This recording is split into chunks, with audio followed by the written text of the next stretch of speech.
વિસાવદરના સત્તાધાર મુકામે ગત તારીખ 18 ફેબ્રુઆરીના રોજ ભરતભૂષણ શ્રી શામજી બાપુની 41મી પુણ્યતિથિ નિમિત્તે ભવ્ય ઉજવણી કરવામાં આવી હતી। આજથી 50 વર્ષ પહેલા કુંભમેળામાં જેમણે પદવી આપેલ એવા સંત શ્રી શામજી બાપુની 41મી પુણ્યતિથિ સમાધિની પૂજા અર્ચના કરવામાં આવી હતી। આ પ્રસંગે સુરેવધામ આશ્રમના શ્રી શંભુ પંચ અગ્નિ અખાડા મહંત શ્રી મુક્તાનંદજી બાપુ ખાસ ઉપસ્થિત રહ્યા હતા। આ પ્રસંગમાં હજારો સંખ્યામાં ભાવિ ભક્તો ઉપસ્થિત રહ્યા હતા।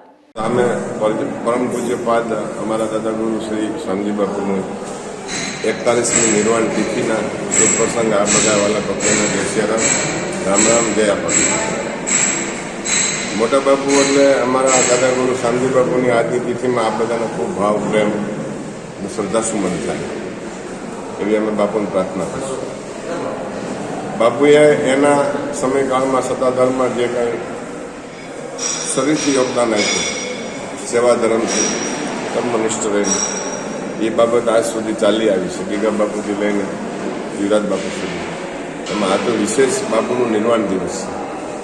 આપ દરેક ગામમાં, દરેક શહેરમાં, દરેક નગરમાં, દરેક કસ્બામાં, મોહલ્લામાં જ્યાં જ્યાં બાપુની તિથિનું નિર્વાણ ઉજવણી કરો છો, આપણને ખૂબ કુટુંબ વાત્સલ્ય ભાવના મળે, માનવ કલ્યાણની સૂઝબૂઝ મળે, લોક કલ્યાણની સૂઝ મળે। આપની સનાતનીઓ બનો અને આપ ધર્મ પ્રત્યે અને આપના સદગુરુ પ્રત્યે ખૂબ નિષ્ઠાથી આપનું જીવન પસાર થાય એવી પ્રભુને પ્રાર્થના, દ્વારકાધીશને પ્રાર્થના કરશું કે હમણાંનું તમારું થર્ડ અને ફોર્થ જનરેશન સનાતની બને અને પરિવારવાદ સાથે જીવે, સમાજ સાથે માનવતામાં સંપૂર્ણ માનવતાવાદ સાથે લઈને જીવે, પ્રભુને પ્રાર્થના।